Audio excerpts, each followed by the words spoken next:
As we head into the winter months, I thought it would be appropriate for us to discover the benefits of engaging with nature. We might be heading into a season where we want to hibernate or we want to close down the garden and we won't be spending as much time outside. And so I wanted to take a few minutes this afternoon to remind us as to maybe why we should reconsider that option. So.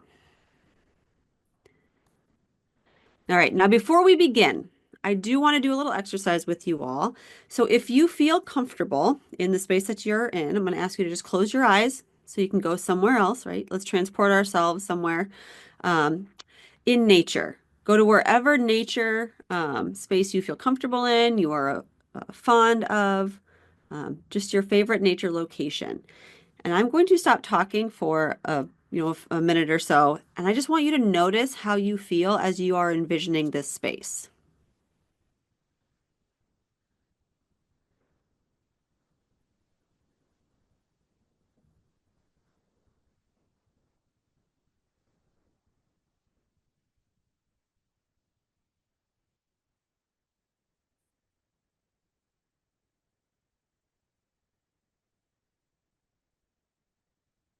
All right, and you can stay in that space, but if you would like to open your eyes and just take a few moments to write down how you feel about that space or feel in that space, if you noticed anything happening within your body, um, you might have felt more relaxed. You might have experienced some joy, maybe some peacefulness while you were in that space, maybe excitement, maybe thrill. Um, Maybe you experienced or recalled some feelings of gratefulness. Perhaps you were more present. Maybe you were aware of certain things in that space. If you want to just take a minute or two, you can write those down as we proceed here. Um, this is just to kind of set the tone, and I want you to hopefully, through our virtual learning space here, still have some interaction and some engagement with the topic. All right. So now those spaces that you went to, if we were all together, and feel free to add these to the chat if you want, um, we would maybe share a little bit about where we went, the vision of nature that was most personal to us or most natural for us to go to. Answering that question, where do we find nature? Now I'm going to go through some pictures here and just offer some suggestions or some sharing because we are virtual. Perhaps you went to an arboretum, a favorite space where there's a lot of trees and woody plant materials like we see here.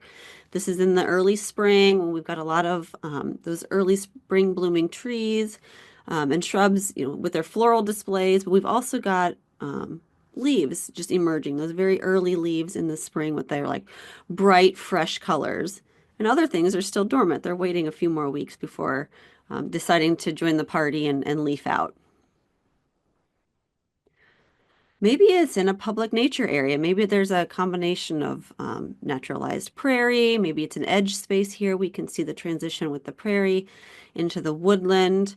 Um, maybe it's early morning. There's a light happening here that is unique to the time of day. It's not that high noon sunshine shining on it. We've got it's either, close to dawn or sunset. Here you've got light shining on those trees. And maybe this space is where you went. Maybe it's along a trail, your favorite trail, along a riverway or a body of water. Maybe there are some plantings along it. Maybe you were riding your bike in your mind. Maybe you were walking. Maybe you were visiting with a friend while you walked in this space and enjoyed nature and took it in that way. Or perhaps it's in a cemetery. Cemeteries are often wonderful places to find some solitude and some solace and peacefulness. Um, if they've got, a large tree cover, it can provide some relief from a hot summer day while being quiet and secluded. Perhaps it's in a very urban area, downtown space where you find a little pocket park of nature in a high density area where you can get away from it all and turn towards plants and nature. Or it's in your neighborhood. Maybe it's right outside your front door.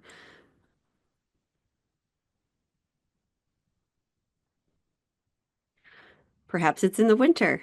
Maybe there's snow on the ground and you can feel the crispness of the air and the cool, cool breeze hitting your skin or making your cheeks all rosy.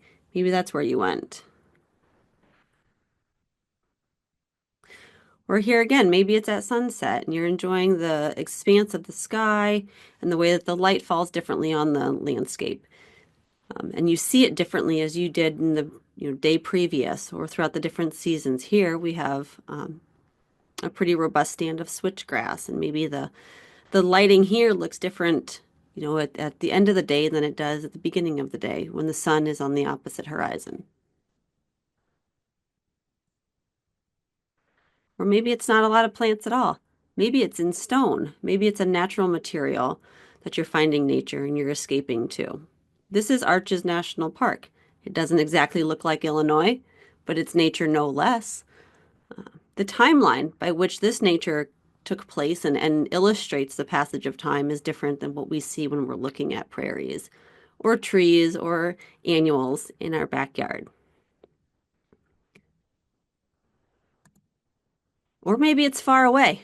Maybe you have a favorite location where there's, tropical trees growing and a white sandy beach with seashells and the great ocean that you can look out at.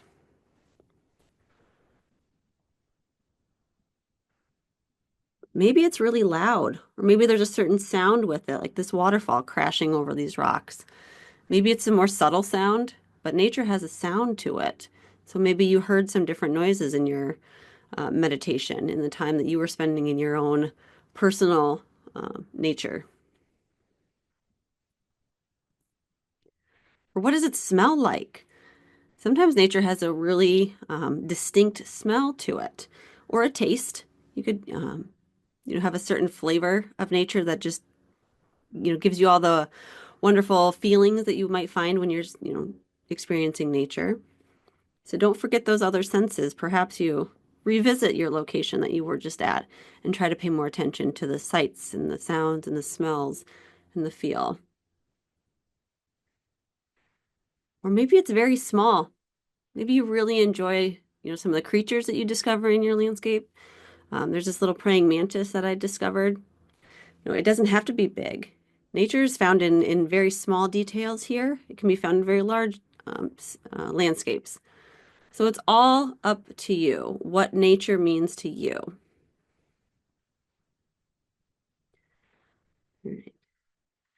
So now that we've all kind of set ourselves in our own version of nature, let's get into a little bit of the research as to what some of the research is saying as to why we were having those reactions or why we do have some of the reactions we have to nature. Um, so first, there's this theory of biophilia. This was proposed by a Harvard biologist, E.O. Wilson, in the early 1980s. And in this time frame, this is approximately when we started to seek answers to that question of why is nature beneficial? Why do we have these different feelings when we interact with nature? Particularly, why do we have them when we have been removed from nature for so long, but then we go and seek it out and we get to experience it? So this theory of biophilia literally translates to mean love of life or love of living things. And the theory goes that since our ancestors evolved in wild settings and relied on the environment for survival, we we have an innate drive to connect with nature. We are part of nature.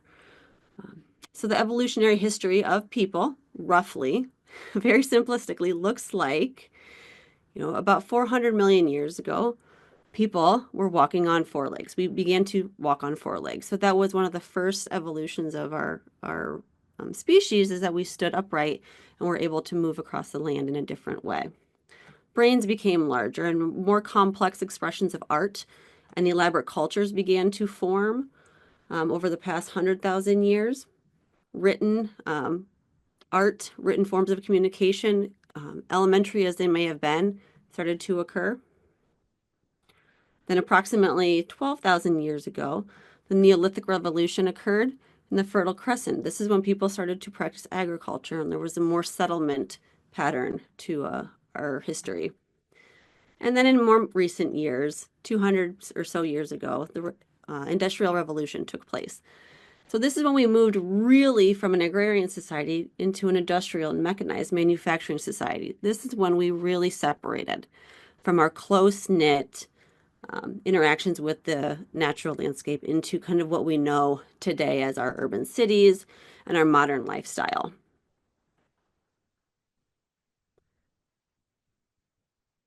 All of this has gone into what we call the stress reduction hypothesis or the attention restoration theory. This is the result of that evolution that has happened and where we are trying to understand why nature triggers psychological responses.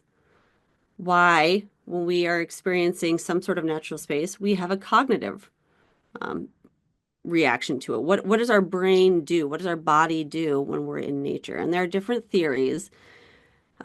It forms an incomplete picture. So that's kind of the bad news of today is that this is all still relatively new science, relatively new research, while being extremely complex research.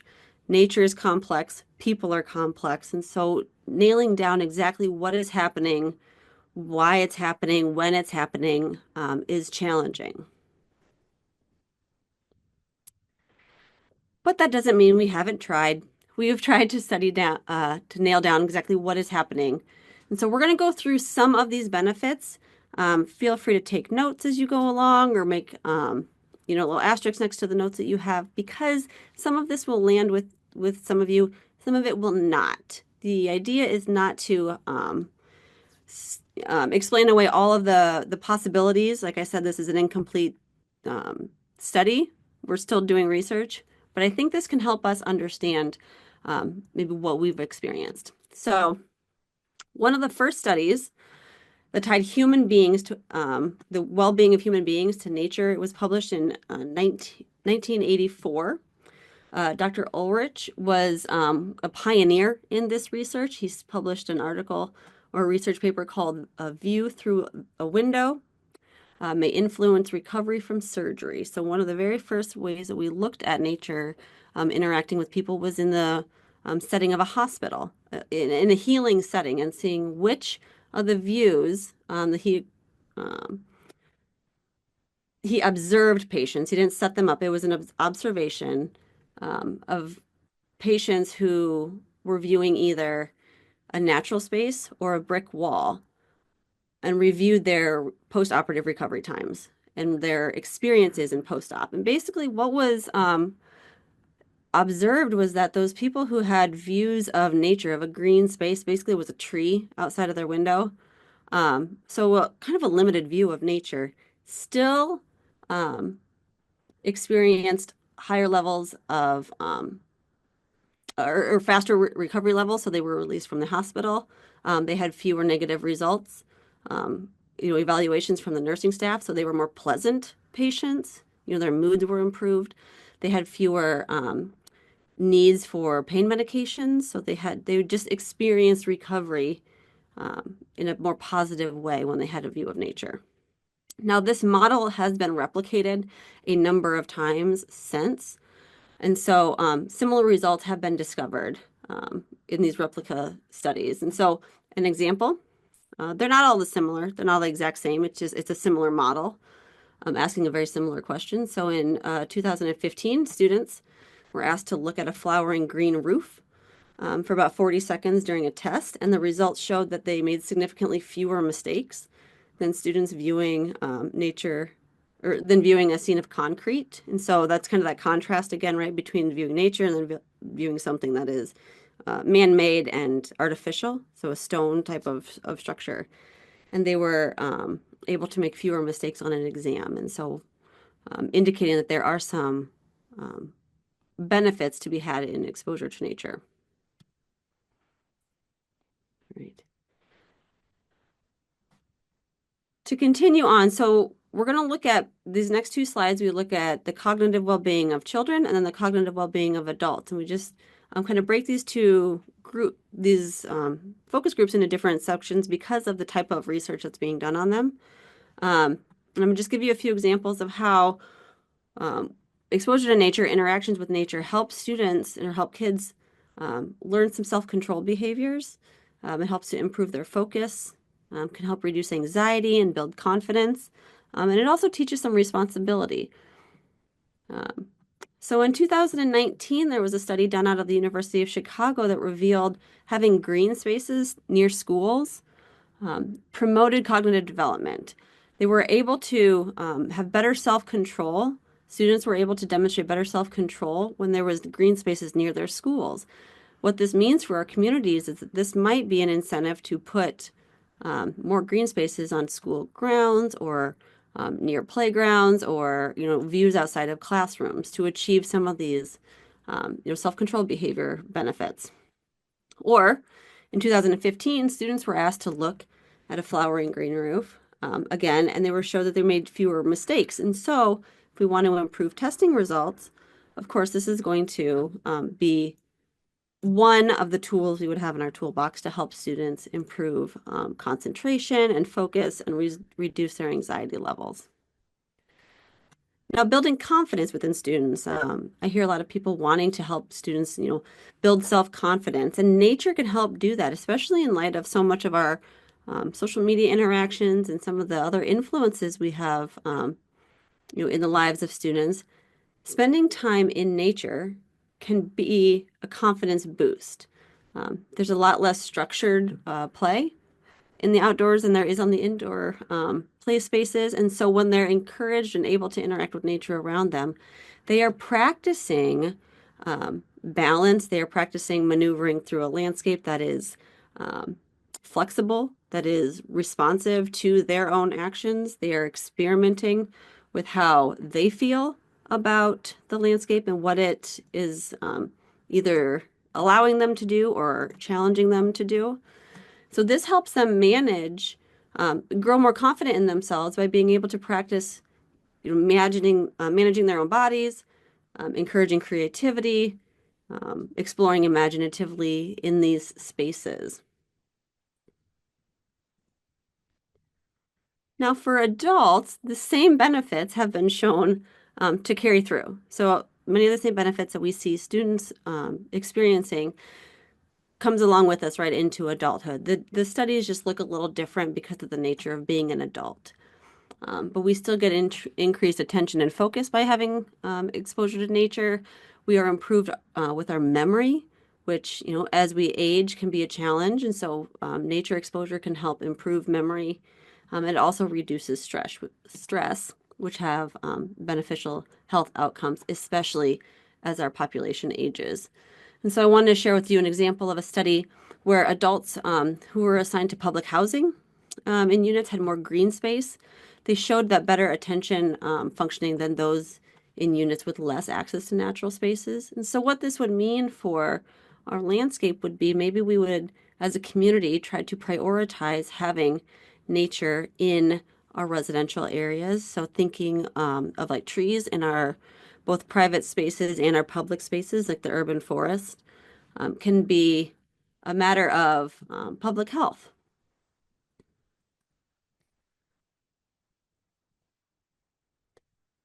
All right.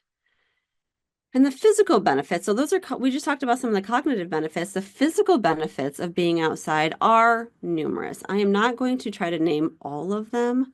Um, I just wanted to show kind of a variety of the ways that nature is able to benefit us physically so that perhaps it can inspire us to get out and move within nature. So here are just a few of them. So vitamin D is a vital component in our bodies that helps the body function with improved bone health and immune response, all things that are important for us to maintain healthy, active lives.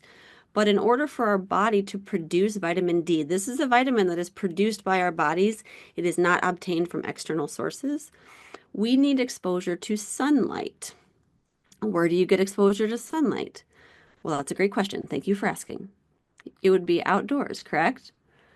Now, what I think, in addition to knowing that we need to be out in the sun, there's a lot of concerns about skin cancer, and I lather my kids up with sunscreen every time we go outside, as much as they'll allow. But exposure to the sunlight to achieve vitamin D levels sufficient to support human health can be achieved in 10 to 15 minutes outside in the sun a day. That is not a lot. And yet, we still have a vitamin D deficiency across our population. And so that means that many people are not able or choosing to be in the sunlight for those 10 to 15 minutes each day. So then additionally, um, according to the CDC, kids need to get at least 1 hour of physical activity each day, and outdoor environments, again, provide more creative play spaces.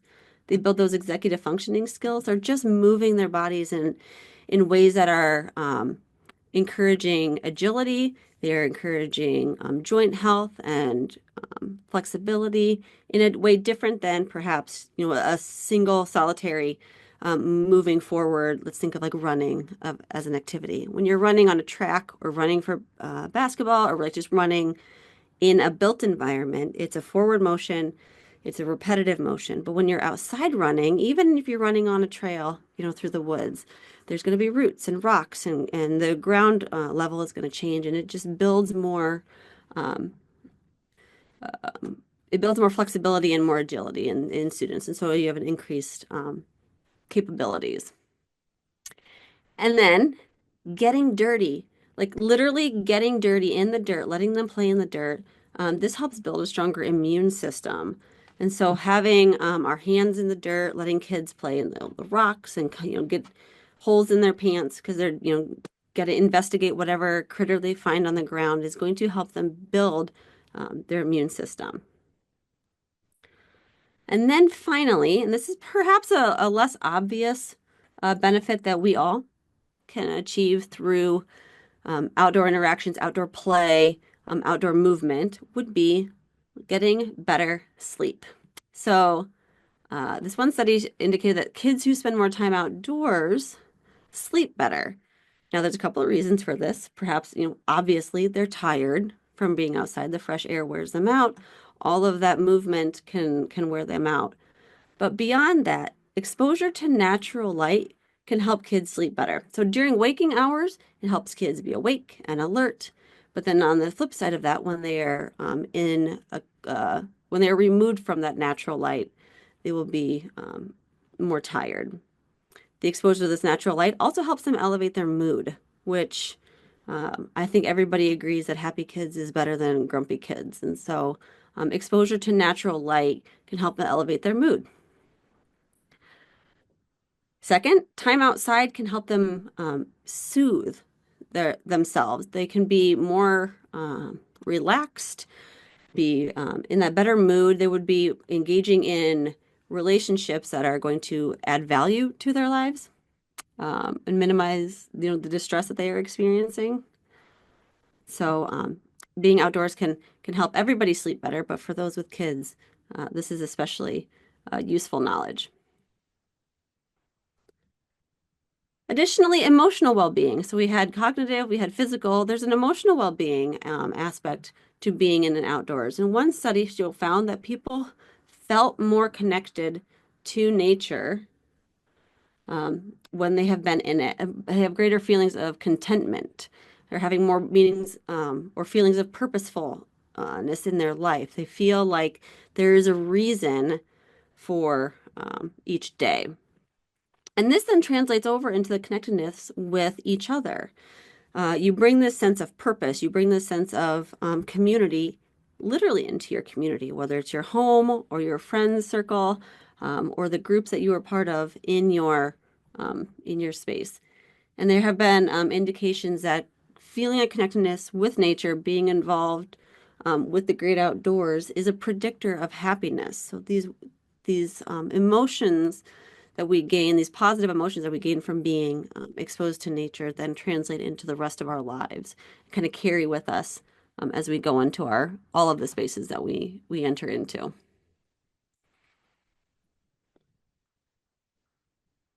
right. And so, unfortunately, there is a rising trend in and amongst our communities where we are feeling more socially isolated. Um, some of these feelings are natural. There's an ebb and flow to life, but nature can help combat those. When we notice ourselves feeling lonely or socially isolated or just need a pick me up, nature can help. These feelings of social isolation are generally associated with worse subjective well-being feelings, and so we would need to look for ways where we can combat those. Nature is one of them, right? So we are very lucky now to have the most basic of understanding. Like I had said at the beginning, this is not a comprehensive study. We are um, not capable in the time that we have today, or even in a semester, say, of covering all of the research that's been done, which is a good thing. It means that we are having a better, getting a better understanding of what nature can do for us, why we would want to seek it out. It can be a remedy to some of the natural challenges that life presents to us, whether we're feeling anxious or depressed, lonely, sad, just a lot of the different feelings. Nature can be one of the um, ways that we help combat those feelings. Of course, it's not the end all cure all. I am not a doctor. Of course, there's a time and a place for um, professional help, but nature can be part of it. All right. So we know this now. Since we know this, the natural next question would be to ask us, what is the best type of nature, right? So we know nature, and I've been using that word a lot. And at the beginning of our presentation, we kind of covered that, nature can be a lot of different things, but if we're going to be doing some research, we might ask what type of nature is best. So there is a growing body of evidence that suggests that green spaces, and that's a lot of what I've been showing you, right? Maybe you went to some green spaces, plant-filled spaces in your mind, especially because we're kind of in the Midwest. Like I have the mighty Mississippi nearby, so that's a big body of water that I get to experience. But we're not, by an ocean or by giant lakes or even many, many lakes. And so perhaps we went to a green space. But if you did go to a blue space, evidence suggests that that is equally as beneficial. Lakes, rivers, streams, oceans are just as good for us as the green spaces and can provide all of those same benefits that we've just discussed. So, wanted to make sure that we knew that there was not much of a differentiation between green and blue spaces. So, you go to nature wherever you feel most comfortable.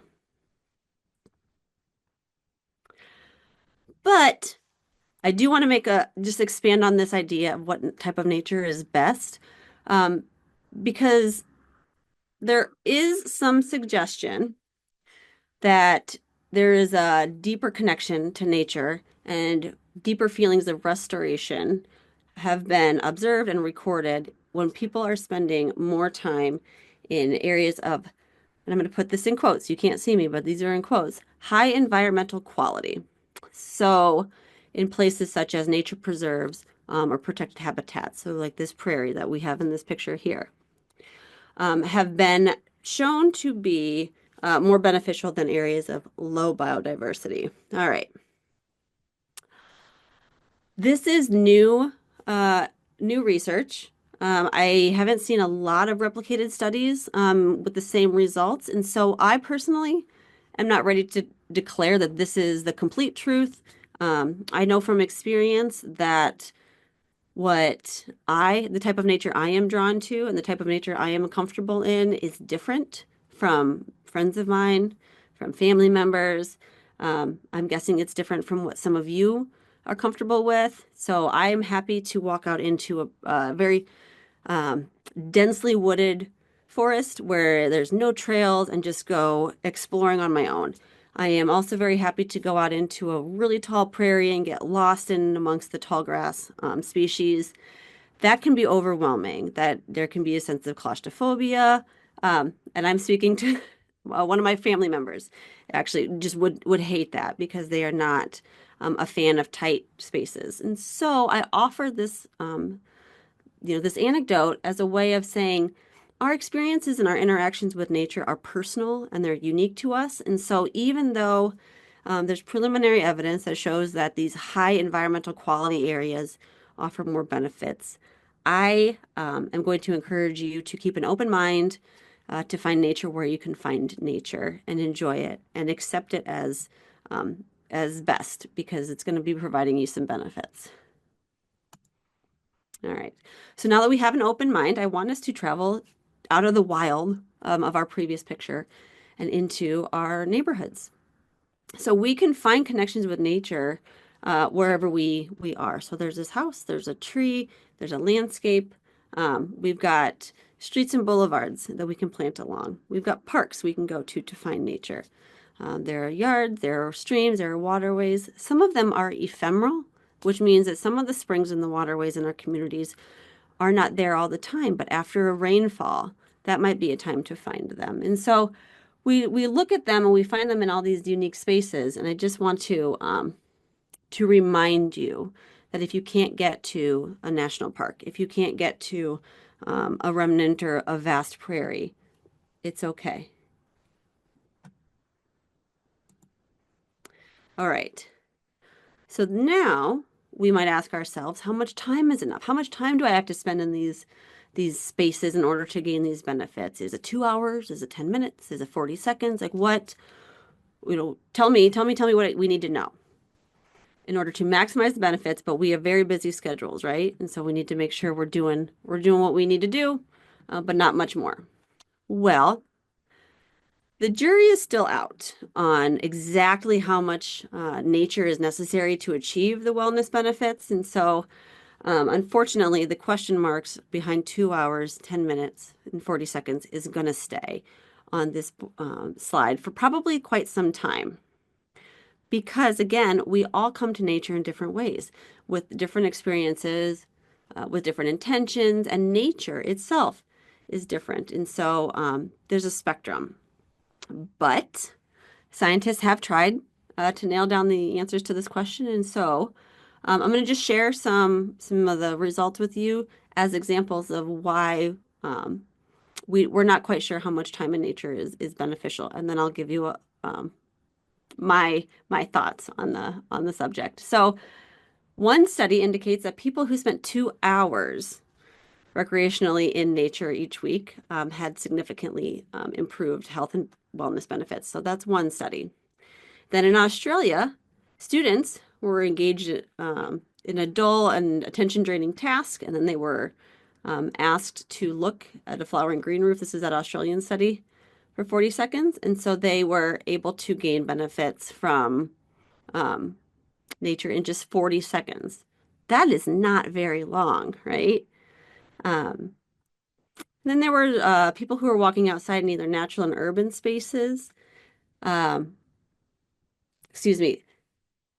People were walking, there was a study that compared people who were walking in natural spaces to people who watched videos of those spaces. So they were seeing nature like you are today on your screen. You're seeing nature, but you're not experiencing it firsthand.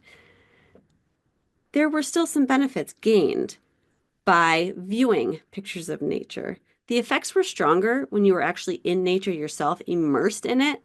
But if you can't do that in a tight pinch, if it's, just a little bit of break from your day and you're looking at some pictures of nature, there are some benefits to be gained.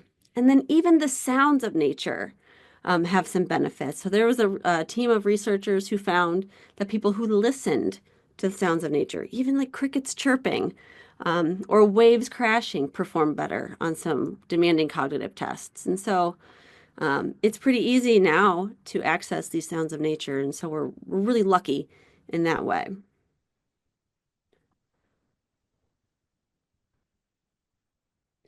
All right. And now finally, since um, we've reviewed the benefits of nature. We started by going to our own places in nature mentally. We reviewed the benefits of nature, answered some of the harder questions about where to find it and what to do. I want to take a few minutes here to kind of reverse the relationship for us to consider that the flow of benefits is not one-sided. As we enjoy nature and we become more comfortable with it, we are more aware of it. We maybe even develop an affection for it. I suspect many of you who are joining us today have this affection for nature, that we are more inclined to care for it. So when we care about something, we become more willing to do the hard things, maybe uncomfortable things, creative things to care for what we love. And so in this case, in light of climate change and habitat loss and species decline, we would all benefit from feeling more connected with nature.